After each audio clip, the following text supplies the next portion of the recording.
Hello friend, मैं आनंद राज। आप सबको देखिए, बिहार में असिस्टेंट प्रोफेसर के लिए जो बेट एग्ज़ाम होने वाला है, तो देखिए पहले बेट को समझेंगे हम लोग कि बेट होता क्या है, क्योंकि अभी बहुत लोग कन्फ्यूजन में है कि हम बेट एग्ज़ाम देंगे और डायरेक्ट असिस्टेंट प्रोफेसर बन जाएंगे। तो इस कन्फ्यूजन को हम पूरा क्लियर करेंगे, कैसे क्या बहाली होता है, कैसे क्या प्रक्रिया है। आप यूजीसी नेट का नाम सुने होंगे।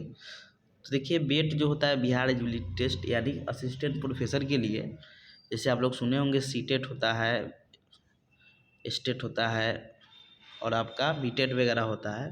ये सब टीचर बनने के लिए होता है। तो यूजीसी नेट हो गया, बेट हो गया, सेट हुआ, तो ये सब असिस्टेंट प्रोफेसर के बहाली के लिए एक पात्रता परीक्षा है। यानी आपको असिस्टेंट प्रोफेसर बनना है तो ये पेपर परीक्षा से गुजरना होगा। फिर उसके बाद जो असिस्टेंट प्रोफेसर की प्रक्रिया होता है उस पर भी हम चर्चा करेंगे।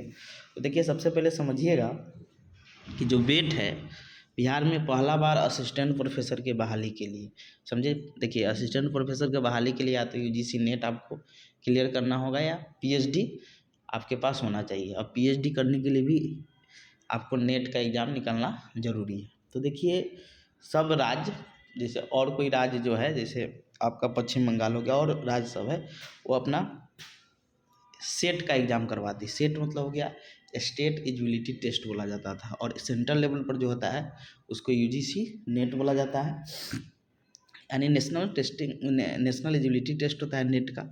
अब देखिए एक चीज़ आपको बताते हैं कि बेट जो होगा, और ये आपका सब बिहार में जितना भी पेपर का मतलब पढ़ाई होता है सब पेपर का एग्ज़ाम होगा, समझे।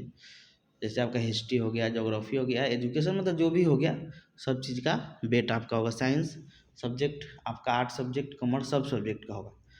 तो ये आप एग्ज़ाम जब पास कर जाइएगा तो फिर उसके बाद अभी जो असिस्टेंट प्रोफेसर का बहाली का नियम है कि आपका जो भी पीएचडी या आपका जो एकेडमिक नंबर है जोड़कर, फिर उसके बाद इंटरव्यू का नंबर जोड़कर, इंटरव्यू एग्ज़ाम वगैरह नहीं होता था, जोड़कर और फाइनल रिजल्ट बनाकर बहाली होता था। इंटरव्यू मेन था उसका, लेकिन अब बहाली प्रक्रिया में चेंज होगा। अब आपका बेट एग्ज़ाम होगा। बेट एग्ज़ाम निकालने के बाद हो सके कि अगर आपका बीपीएससी या जो भी इसका असिस्टेंट प्रोफेसर का एग्ज़ाम कंडक्ट करवाएगा, तो एक एंट्रेंस मतलब एक एग्ज़ाम कंडक्ट होगा। फिर उसके बाद बेट का नंबर हो सके, और आपका जो नंबर आया हुआ है जो वो एग्ज़ाम कंडक्ट करे, दोनों को जोड़कर इंटरव्यू को नंबर जोड़कर फिर आपका बहाली प्रक्रिया होगा। तो बेट जो है आपका, वो आपका एक तरह का पात्रता परीक्षा हुआ। यानी आप असिस्टेंट प्रोफेसर बनने के लिए जब बेट एग्ज़ाम पास कीजिएगा तो आप अप्लाई कर सकते हैं, आप बन नहीं जाइएगा, समझे। और बिहार में लगभग आपका सुनने में आ रहा है कि 2025 में आपका लगभग 4650 पोस्ट पर, यानी लगभग 4638 पोस्ट है, समझे।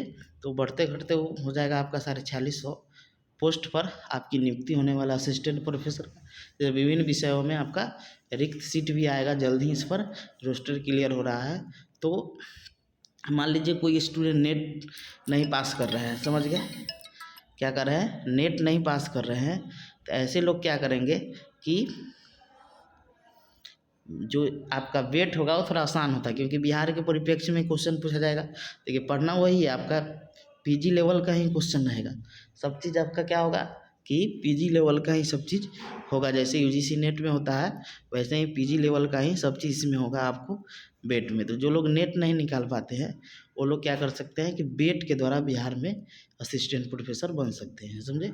तो बेट एक तरह का क्या है कि आपका पात्रता परीक्षा है, यानी बेट एग्ज़ाम पास करने के बाद ही जो असिस्टेंट प्रोफेसर का जो नियम कानून होगा उसमें आप जा सकते। जैसे बिहार में भी टीचर बनने के लिए क्या है, या तो आपको सीटेट या स्टेट या बीटेट निकालना होगा, तब आप बीपीएससी जो एग्ज़ाम कंडक्ट करवाती है टीचर बहाली का, तो उसमें आप जा सकते हैं। वैसे ही बेट भी होगा कि बेट निकालने के बाद एक तरह का पात्रता परीक्षा है, समझे। और इस परीक्षा पास करने के बाद आप क्या कर सकते हैं कि उसका फॉर्म जो भी जब भी आएगा उसको आप डाल सकते हैं।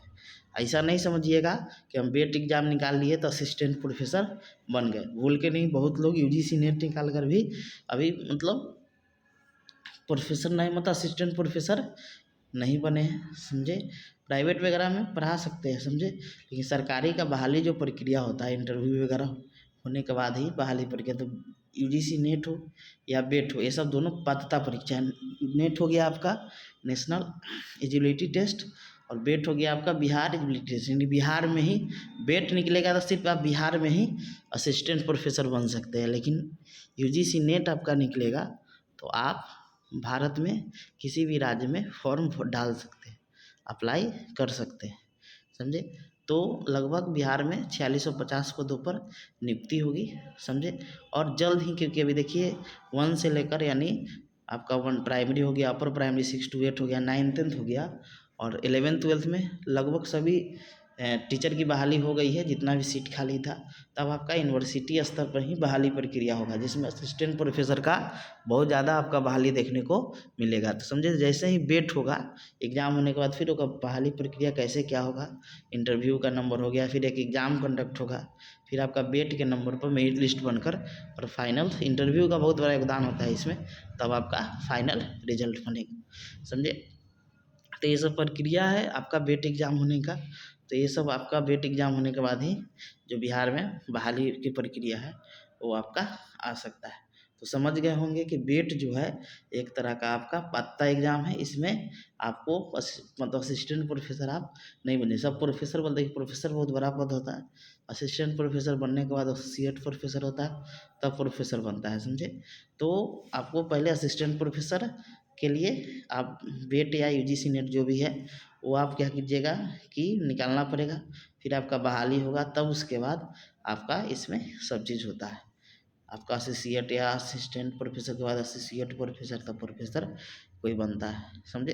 तो बहुत सारा वीडियो आप देखे होंगे यूट्यूब पर कि डायरेक्ट बोला जा रहा है कि बेट एग्ज़ाम निकाल लिए तो आप प्रोफेसर बन गए, तो ये बन गए। देखिए उसके बाद भी बहुत रोटी बेलना पड़ता है, ऐसे ही बहाली प्रक्रिया नहीं हो जाती, बहुत चीज़ से गुजरना पड़ता है। आपका पीजी वगैरह या जो भी पोस्ट ग्रेजुएट उसका नंबर वगैरह का ज़्यादा नंबर होगा तो आपको बोनस भी मिलता है।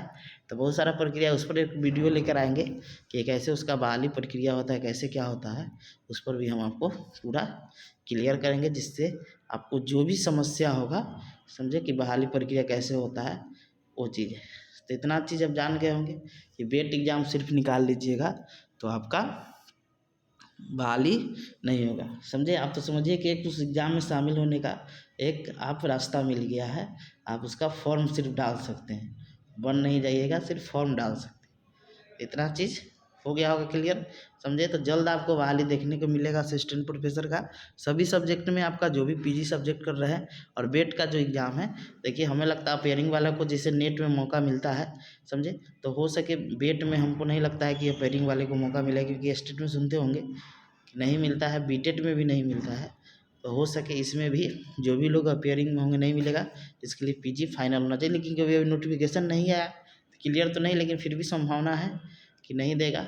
जैसे यूजीसी नेट में अपेयरिंग वाले भी फॉर्म डाल सकते हैं, लेकिन इसमें आप अपेयरिंग वाले फॉर्म नहीं डालते हैं, समझ गए। तो पहला बार बिहार में हो रहा है, इसका क्या नियम आएगा, क्या नियमावली होगी, कितना % नंबर लाना होगा। यूजीसी नेट में क्या है कि ऊपर से 6% रिजल्ट बनता है, समझे। इसका कोई कट ऑफ नहीं होता है कि इतना नंबर इसका इसी में कैसे होगा कि इतना नंबर लाने में पास हो जाएगा, तो क्या व्यवस्था रहेगा, क्या रहेगा, समझे। वो तो इसका नियमावली आने के बाद ही पता चलेगा, क्योंकि फिर उसको यूजीसी से अप्रूवल करना होगा बेट को, तो थोड़ा भी टाइम लगेगा। जैसे इस पर बहुत चीज़ क्लियर होगा, सिलेबस वगैरह बन रहा है, तो सिलेबस तो आपके पीजी का जो है सिलेबस वही आपका सब्जेक्ट का इसका सिलेबस रहेगा, समझे। तो जो भी लोग हैं बेट देना चाहते हैं वो लोग बिल्कुल दे दीजिएगा, समझे, आएगा तो। और पीजी का जो सिलेबस है उसी से क्वेश्चन आएगा।